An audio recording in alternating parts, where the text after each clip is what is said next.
I've never complained. At least not out loud. It just became my reality. A house filled with the smell of milk and baby cream, stacks of washed clothes that I carefully stacked in cupboards, pots of soup that I watched so they wouldn't escape, and the sounds of cartoons rattling in the living room as I tried to solve algebra equations. I used to adjust my life to the needs of my family, always being in the shadow of those who seemed to be more important. My parents worked tirelessly, tired faces, heavy footsteps in the hallway. I could see how hard it was for them, but did they see me? Would they notice if one day I just stopped? At the age of 14, I realized that childhood was somewhere behind me, in a life where they read me bedtime stories and stroked my hair before going to bed. Now I read to Tina and Fadila myself, lulled them to sleep myself, straightening blankets and singing lullabies. I didn't stay late after school. I didn't go to extracurricular activities. I didn't have time. While the classmates were discussing the latest fashion trends, I was wondering if I had forgotten to buy milk for breakfast. While someone was getting ready for the school play, I was running between the supermarket shelves with a long shopping list from my mom. "Santa, can you pick Tina up from the mug?" my mom called, not even asking if I had my own business. "Santa, warm up dinner for Fadila." "Santa, help Daddy sort out the things in the garage." I always replied, "Yes, of course," even though everything inside was squeezed with resentment. 16 years old. I'm at the prom, wearing a blue dress that my mom bought at a discount. My hair is pulled back in a neat bun, and I have a light shade of gloss on my lips that I borrowed from a friend. It was my evening, or at least that's what it seemed to me. The music, the lights, the laughter, the warm night air. For the first time in a long time, I felt like a teenager. But the phone vibrated in my clutch pocket. "Santa, I'm sorry, but we're late. Can you put the kids to bed?" my mother wrote. My heart felt like it was in a cage. Looking at the dancing classmates, at the joyful faces, I suddenly felt like there was a gap between me and them. They talked about future plans, college, travel, and summer vacations, but I didn't have an answer. I knew one thing: I would have neither the time nor the opportunity to think about myself. I left the prom without saying goodbye, pulled on my jacket and walked home at a brisk pace. It was dark at home, with only the light of the bedside lamp in the nursery illuminating the two sleeping children. I adjusted the blankets on them, sighed and, without undressing, fell on the bed. A year later, I went to university. No one believed that I would make up my mind, not even myself. "What about the family?" the parents asked. "What about the kids?" the neighbors added. "Are you sure you can handle it alone?" Mom was doubtful.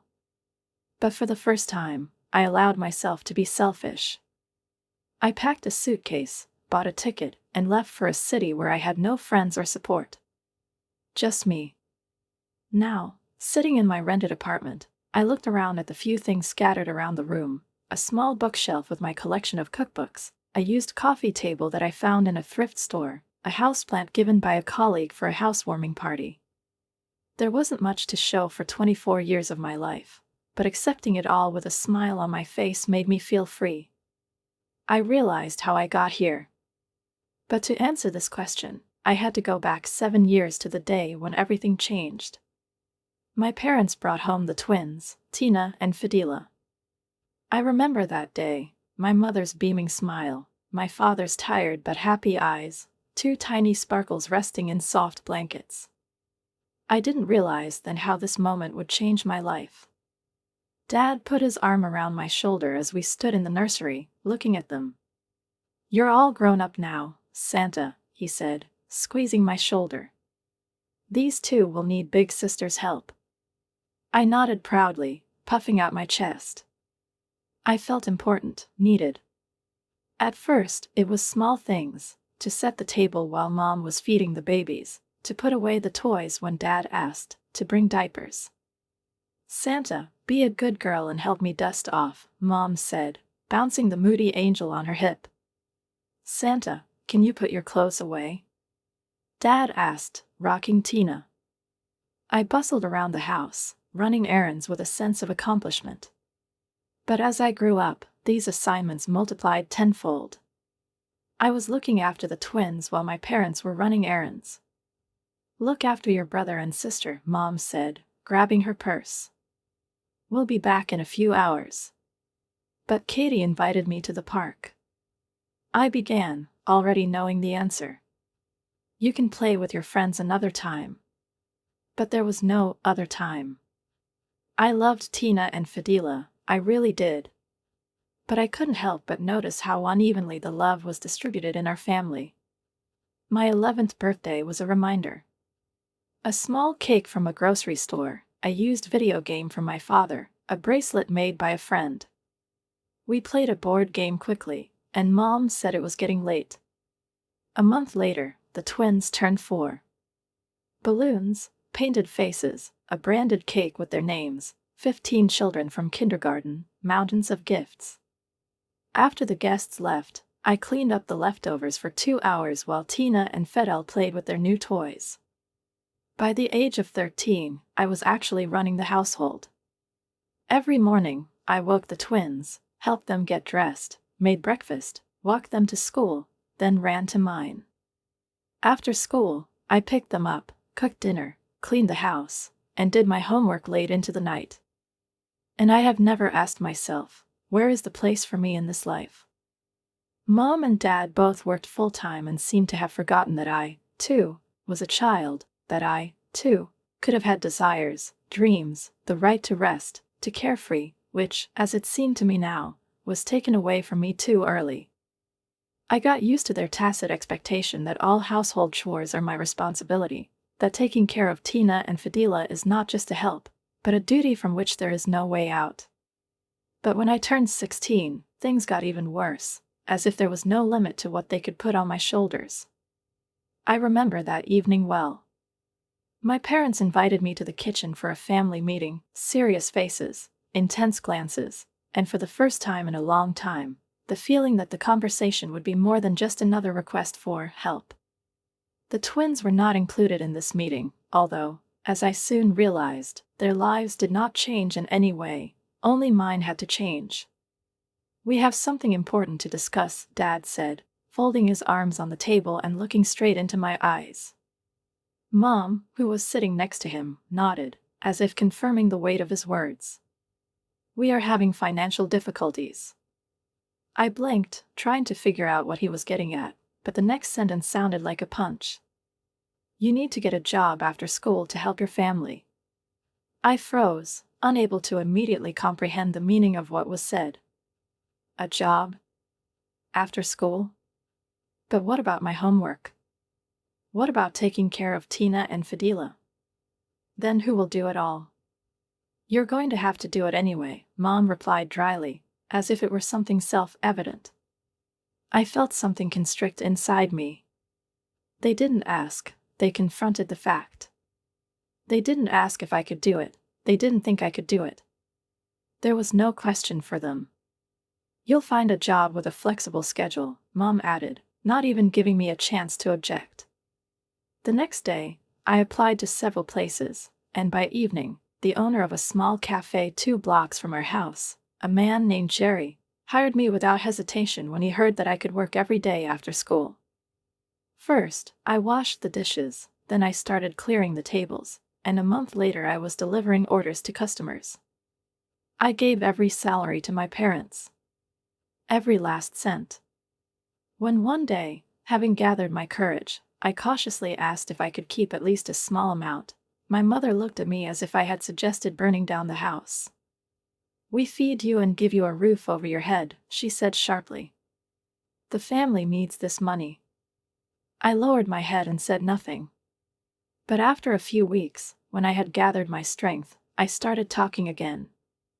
"I'm working hard. I need at least a little pocket money." My voice was shaking, but I tried to speak confidently. Mom narrowed her eyes, studying me with an expression that couldn't be called friendly. There was discontent and disappointment in her gaze, as if I had betrayed their expectations. But eventually, after a tense pause, she nodded. "Okay. You'll get $100 a week." She handed me the money as if she was doing me a huge favor, making it clear that she considered me unreasonable, despite the fact that I worked almost 30 hours a week. But even with this amount, I felt a little more free, as if for the first time in a long time I had the right to at least something of my own. I was still expected to cook, clean, and take care of the twins, and I did it without trying to object. But one day something happened that changed everything. I came home that day after a particularly hard shift. My whole body ached, my legs were buzzing, my hands were shaking with fatigue, and my only desire was to eat something and collapse into bed. But when I entered the house, I saw my parents and the twins sitting at the table, their eyes, cold, judgmental, angry, riveted on me. "What's going on?" I asked, dropping my backpack by the door. "We're hungry," Mom said reproachfully. "You didn't cook dinner." I froze, not understanding what I had just heard. "I was at school, and then I worked all day," I said slowly, still not believing this was really happening. "That's not an excuse," Dad interjected. "You know that dinner is your responsibility." Something inside me snapped. I looked up at them, and for the first time in my life, I allowed myself to say out loud what had been accumulating in my soul for a long time. "Are you serious?" My voice sounded clear, without trembling, without fear. "I'm learning. I am working. I spend 6 hours on my feet serving strangers while my classmates live a normal life. And you, adults, and the twins, who are already 9 years old, couldn't you at least make yourself a sandwich?" There was an oppressive silence. I looked at them, and they looked at me, and for the first time it seemed to me that they didn't know what to say. But Mom jumped up, her face pale with anger. "Don't you dare talk to us like that." Her voice rang like a taut string. "This is our home, and you will show respect. Go to your room. There's no dinner for you tonight."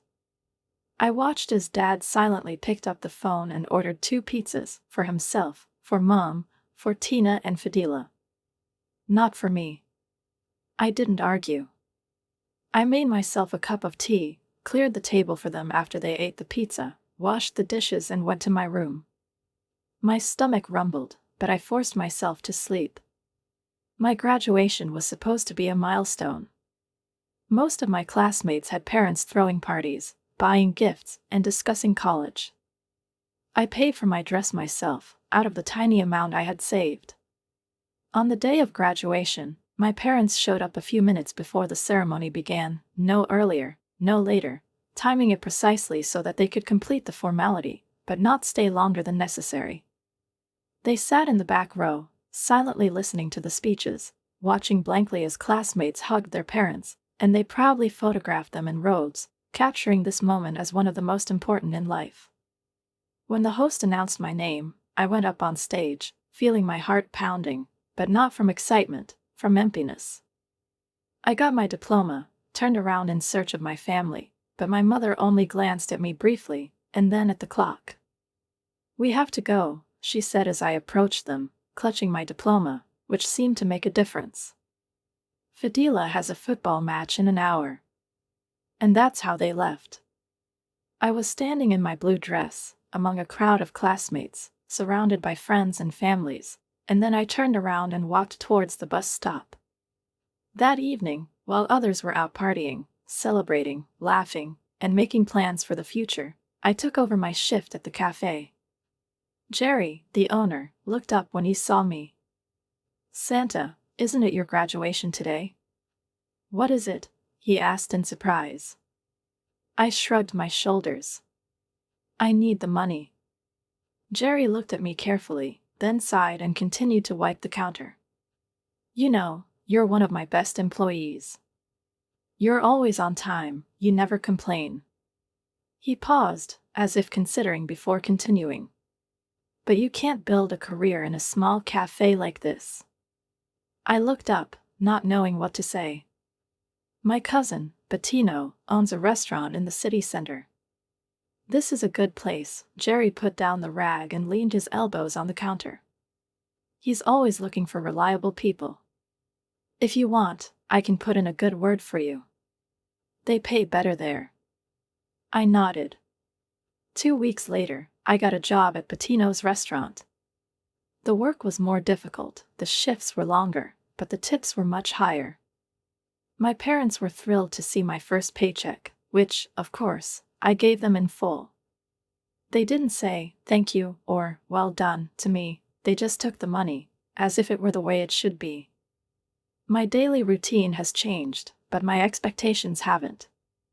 As before, when I returned home late at night, I cooked, cleaned, and washed, while Tina and Fidel sprawled on the couch, staring at their phone screens or set-top boxes.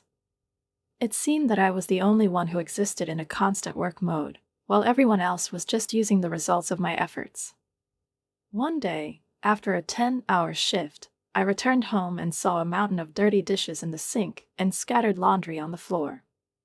Fidel. Tina. I shouted when I found them in front of the TV. "Guys, help me get out." Fidel didn't even turn his head. "That's your job," he said, continuing to press buttons on the gamepad. I gritted my teeth. "I'm not your maid," I said firmly. "You're already 12, you can help around the house." Tina rolled her eyes. "Mom says we don't have to do this." I felt a shiver run down my spine, not from fatigue, but from anger. Later that evening, when my parents returned, I spoke to them. "Why can't Tina and Fidel help around the house?" I asked, watching my mom flip through a magazine. "They're still young," she replied, not even looking at me. "I helped around the house when I was 7, I reminded him, clutching a dish towel. Dad frowned. "It was different. You were more mature." Anger flared in my chest, but I didn't say anything. I just went to my room, wondering how much longer I could live like this. 3 years have passed. 3 years in the same grueling regime. I worked in a restaurant, and I gave almost my entire salary to my parents, keeping just enough for myself to buy essential clothes and replace things that were falling into disrepair. I was good at my job. Very good. My clients loved me, my colleagues respected me, and Bettino noticed it. One quiet evening, he called me into his office.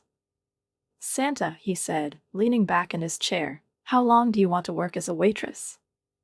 The question caught me off guard. "I don't know," I answered honestly. I hadn't thought about it. He grinned, but there was no mockery in his voice, just interest. "I've been watching you. You've memorized the entire menu, you know which wines go with which dishes." I nodded uncertainly, not knowing where he was going with this.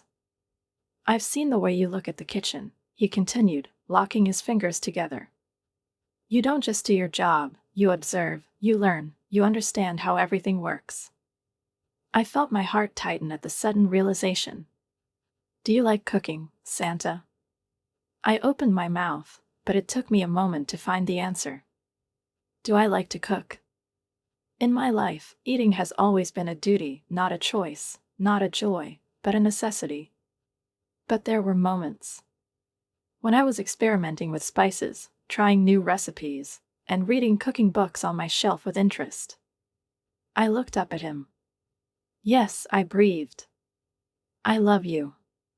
He smiled. "Then maybe it's time to think about something more." I looked at him, and for the first time in years, something stirred inside me, not fear, not fatigue, but something else. I felt the blood rush to my cheeks when Bettino said these words, as if he had offered me something impossible, something beyond my world, where everything was predictable and limited by responsibilities, work, and an eternal sense of duty. "I'm just wondering how they cook," I muttered, not knowing how else to explain my desire to observe the kitchen. Bettino just nodded, obviously expecting such an answer. "That's what I was thinking," he said, crossing his arms over his chest. "Listen, I have a suggestion for you. I'm willing to pay for your cooking classes. You could study to be a cook and work in my kitchen. The payment is higher, the hours are more regular. What do you say?" I blinked, hardly believing what I had heard. No one has ever invested in me, No one has ever offered me a way forward that was not related to the needs of others. Everything I've done has always revolved around someone else's family, work, responsibility, but never around myself. That evening, as I walked home, the world seemed different. For the first time, I had something that belonged only to me, a chance, a perspective, an opportunity to get out of the usual circle and create something of my own. I couldn't wait to tell my parents about it. During dinner, which, as always, I prepared, I shared my news. Bettino offered to pay for my cooking classes, I said, trying to keep the excitement out of my voice, but it came out anyway. I could become a chef in a restaurant. I was expecting congratulations. I expected at least a little pride or joy for me. But instead, Mom just frowned. "What about your duties at home?" "What is it?" she asked, looking at me over her plate. "Who will cook and clean while you are in these classes?" My excitement instantly faded like a punctured balloon. "I'll help anyway," I said, trying to keep my confidence. "Classes will be held only a few evenings a week." "We're relying on you, Santa," my father added, and there was something in his voice that made my stomach clench. As if I didn't know that the house was holding on to me. I looked at Tina and Fadila. They are already 15, they are quite capable of helping. But they were never asked for. Something inside me snapped. "I'm going to take courses," I said firmly. "It's important to me." The parents exchanged glances, but did not argue.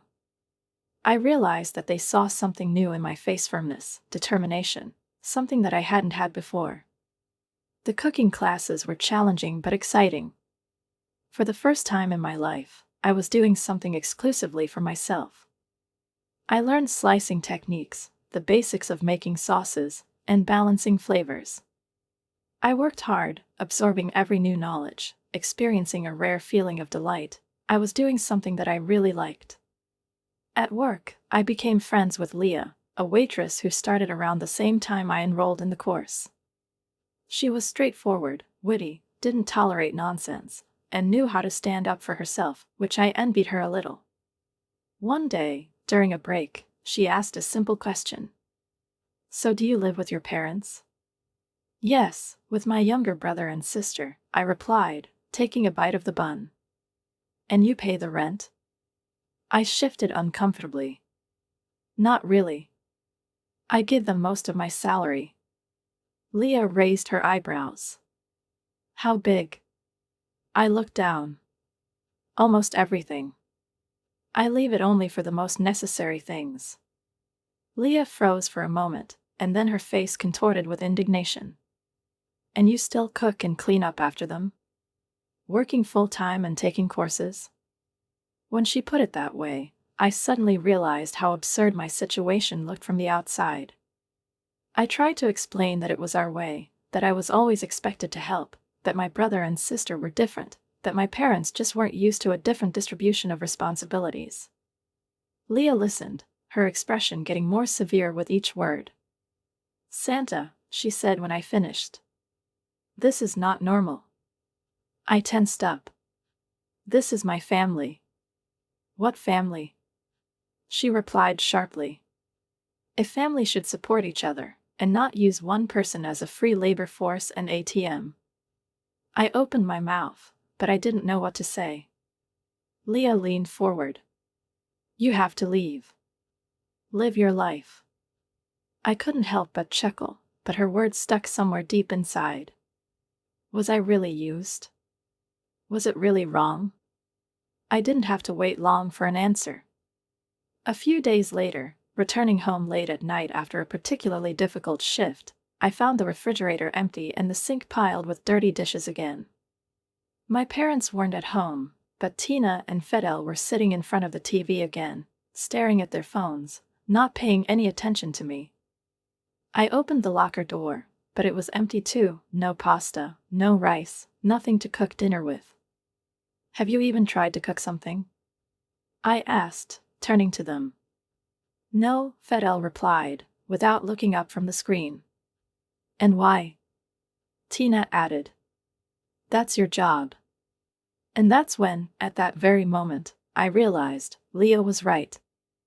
It's really not normal. The twins' 16th birthday came with all the fanfare I expected. Mom ordered 2 sumptuous cakes, one in the shape of a game controller for Fadila, the other covered with delicate roses for Tina. Dad hung streamers and balloons all over the house. The kitchen was filled with trays of canapes and desserts ordered from expensive catering, and the twins' friends were crowded in the living room, laughing, taking selfies and making it like this party is the biggest event of the month. They spent weeks planning the perfect gifts, choosing the design for a long time, carefully planning the entertainment, investing all their energy, care, and money into this day, but they didn't even ask if I could be there. I was assigned to work that day, and it was no coincidence. Over the years, I've learned to volunteer for shifts during family holidays. It was easier that way. It was easier not to feel superfluous, not to watch them smile at each other, not to hear laughter that was never meant for me. The work was distracting. I preferred to move, run between tables, balancing trays of dishes, follow orders, devote myself to work, rather than stand in the corner, watching my parents hug Tina and Fadila, how proud they are, how they say that they are their hope, their future. My shift was busy, and I was grateful for that. The more work I did, the less space I had for thoughts, and the less time I could spend imagining what was going on in the house. By the time I finished my shift, I was exhausted, but most importantly, hungry. The whole day had passed without an opportunity to eat, and now my stomach was clenching from emptiness as I walked home with quick steps, looking forward to at least a short rest and something hot. When I entered the house, the party was already coming to an end. A few of the twins' friends were still hanging out in the living room, music was playing in the background, and the smell of cake was in the air, mixed with the spicy aroma of the food they had eaten that evening. The house looked like a hurricane had passed through it, scattered packages, empty glasses, candy wrappers on the table, paper napkins on the floor. I didn't linger in the living room, but slipped through the kitchen door, hoping to grab at least some food before cleaning up.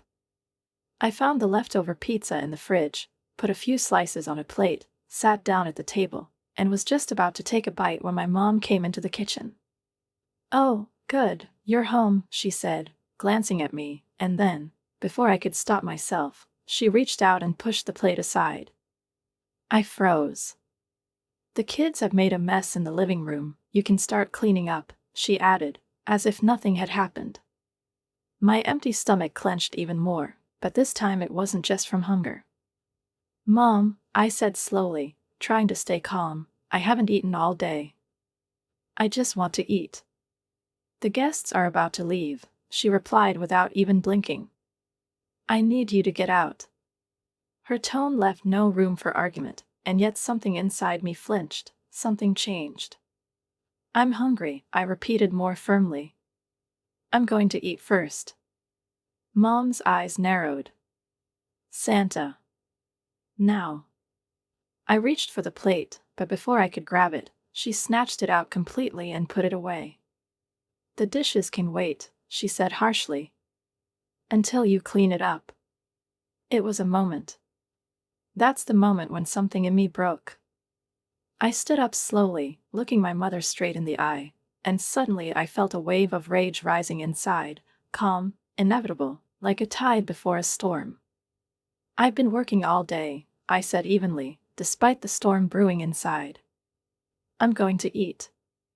But before she could answer, Dad, Tina, and Fidel came into the kitchen, smiling and full of excitement, as if they had just received the best news of their lives. "Look what we have." Fidel happily picked up a brand new smartphone, shining in the lamplight. "And we both have laptops," Tina added, holding a brand new MacBook in her hands, as if showing off a trophy.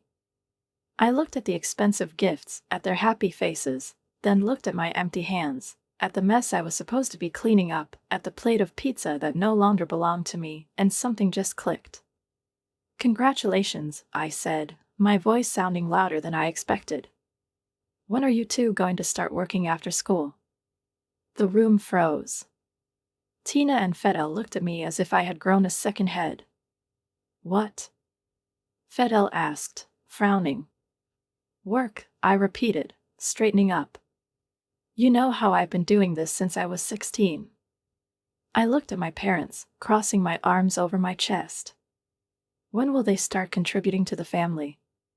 My parents looked at each other, and then, oddly enough, my dad smiled, the same condescending smile he'd been giving me all my life. Santa, he said softly, as if explaining something obvious to a child, your brother and sister have a bright future ahead of them. They need to focus on their studies, not their work. I felt my fingers tremble, as the air in the room became heavy, viscous, as if pressing on my chest. Didn't I have a bright future? I asked, and my voice suddenly seemed strange to me, as if it wasn't me who was speaking, but someone else, someone who saw the truth for the first time without rose-colored glasses. Mom put her arm around Tina's shoulders and patted her hand, as if she had done something great, something for which she deserved gratitude and admiration. They deserve better, Mom said, and then her gaze slid to me, cold, unreadable. And your duty is to work and help your family. It was as clear as day. My brother and sister deserved better. I deserved the debt. I got it. Got it, I said softly. Mom nodded, satisfied. Okay. Now please start cleaning up. The living room is a disaster. I went to the sink and started washing the dishes mechanically. I could hear joyful laughter behind me as my parents and the twins enthusiastically reviewed the gifts, discussed where they would go on vacation this summer, and made plans that, as usual, did not include me. I didn't sleep that night.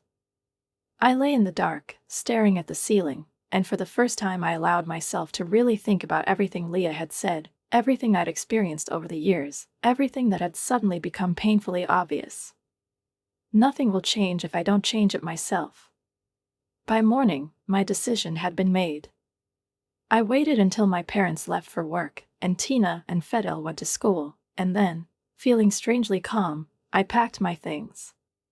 It didn't take long. After 23 years of living in this house, I had shockingly little that really belonged to me.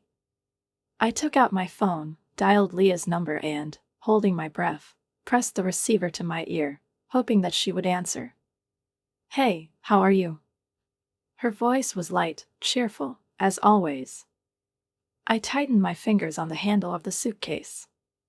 Do you remember when you said that I needed to leave my parents' house? There was a short pause on the other end of the line, and then she said, Yes. I swallowed. I'm doing it today. Right now. But I have to go somewhere. Damn it, Leah exclaimed. I have a spare bedroom. You'll stay as long as you need to. I hung up the phone, took one last look around my room, inhaled, exhaled, and walked out the door. I didn't leave a note. Why bother? They'll figure it out when they get home to a dirty house and no dinner. The taxi driver helped me load my bags, and when the car pulled away, taking me away from the house where I had spent my whole life, I expected to feel at least something: sadness, regret, fear, maybe a little nostalgia. But all I felt was relief. When the taxi stopped at Leah's house, she was already waiting for me at the entrance. She ran out to meet me, grabbed one of my suitcases and, without saying a word, hugged me tightly. I'm so proud of you, she said as we carried our things inside. This is a huge step. Her apartment was small but cozy, decorated with colorful bedspreads, concert posters, and photos of friends.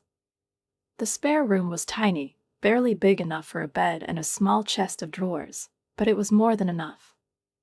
I'll pay the rent, I said, opening one of the suitcases. Half, or whatever is fair. Leah nodded. We'll figure it out. Do not rush. That day, we went to work together, and I felt lighter than ever before, as if I had thrown off a heavy, worn-out coat that I had worn all my life, without even realizing how much it pulled me down. Patino immediately noticed the changes. You look different today, he said when I entered the restaurant. I smiled. I moved out of my parents' house. He raised his eyebrows, but didn't ask any questions. Well done. Are you ready for the shift? I nodded. By the time we finished work, my phone was littered with missed calls, 20 from my parents. I showed the screen to Leah. Are you going to answer that? What is it? She asked. I hesitated. Not yet. On the way home, we stopped at a liquor store and bought a bottle of cheap red wine. Back at the apartment, we sat on her tiny balcony, drank wine from different mugs and toasted my freedom. When my mother's name flashed on the screen again, I already knew what I had to answer. I have to talk to them, I said, feeling the tension building up inside me again. Just to get it over with. Leah nodded silently, and I took a deep breath before pressing the answer button. Hello. Where the hell are you? Her mother's voice was shrill, filled with a mixture of panic and rage. The house is a mess, there's no dinner, we've been calling you for hours. I moved out, I said calmly. There was a tense silence on the phone, and then her mother's voice cut through it, full of disbelief and confusion. What do you mean, she moved out? I sighed. I packed my things and left. I'm not coming back. Don't be ridiculous, she snapped, her voice instantly stronger, filled with annoyance, as if I'd said something ridiculous. You can't just leave. Who's going to cook? Who's going to clean up? Who is? You can try it yourself, I interrupted her, and for the first time in years, there was no hint of doubt in my voice. Or maybe Tina and Fidel could help, since they are the same age as I was when I started working. Mom fell silent, and when she spoke again, her tone was different, soft, coaxing, the same tone she usually used when she wanted me to give in. Santa, she said, come home. We need to talk about this, properly. No, I said, and hung up. The calls and messages went on for hours, but I turned off my phone.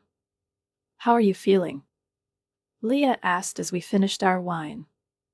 I thought about it, ran my fingers along the rim of the mug, and listened to myself. Free, I said, scared, guilty, all of it at once. Leah clinked her mug against mine. It sounds like this. The next day, when my shift ended, my parents were waiting for me at the restaurant. I expected them to come. Leah offered to stay, but I told her to go ahead, it was something I needed to solve alone. They came up to me as soon as I came out of the door. Mom looked like she was crying, Dad looked angry. Santa, we need to talk, he said, trying to take my hand. I stepped back. About what? Mom's face scrunched up as if I'd asked her the stupidest question in the world. We've thought it over, honey. We understand that we put too much pressure on you, forcing you to do too much. Her voice trembled, filled with artificial remorse. We want you to come home. We will make changes. I promise. I looked at them both. This is the first time I really looked at it. And something about it sounded fake. Tell me, I said slowly, are you more upset that I left, or that my salary was gone? Mom's face only changed for a second, a brief flash of true emotion, but it was enough. This is unfair, she protested, her voice trembling with indignation. We're your family. We're counting on your salary. It was the truth. I'm not coming back, I said firmly, and turned to leave. You're a selfish girl. Mom shouted after me. After all we've done for you. I didn't stop. Their words faded into thin air, turning into empty noise behind me. The year flew by unnoticed. I lived with Leah, paid my share of the rent, and saved the rest. Working as a chef has brought me more satisfaction than I've ever known creating dishes, seeing customers enjoy my food, and realizing that my skills are appreciated rather than taken for granted.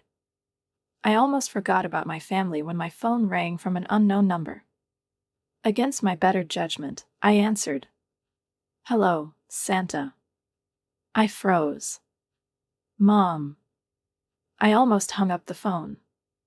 What do you want? We need to talk about the twins. Her voice was businesslike, with a note of tension, but without the anger that sounded in the last conversation. About the twins? I asked again. Their college education, she said, as if it were a matter of course. They will start their studies next fall. We need your help with the payment. The audacity was overwhelming. Are you kidding? Santa, this is not funny, she said sternly. The family helps the family. You have to do your part. For example, how did you help me with college? I asked, arching an ironic eyebrow. Oh, wait, you didn't help. I couldn't even go.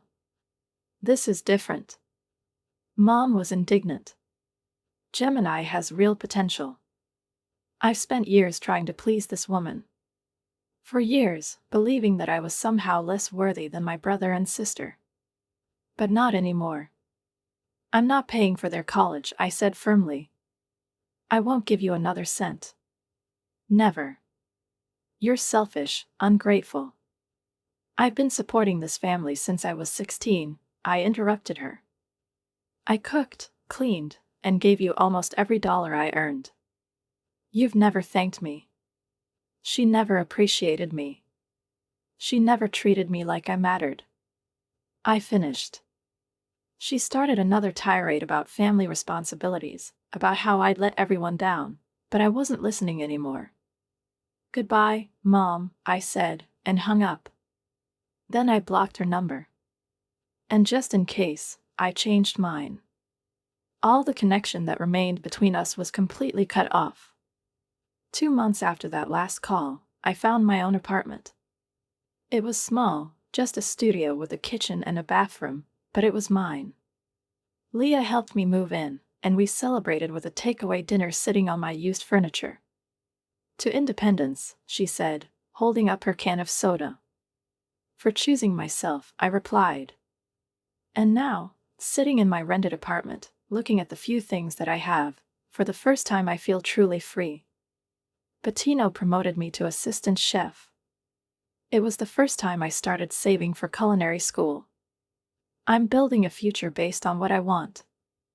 I don't miss my family. Sometimes I think about Tina and Fadila. Have they learned how to cook and clean? Did you get a job to help pay for college? Although I hope they understood what took me so long. That love should not be conditioned. That your family shouldn't exploit you. That you are valuable not only for what you can do for others. Write a comment on what you think about this story and don't forget to subscribe to the channel and like it. See you soon.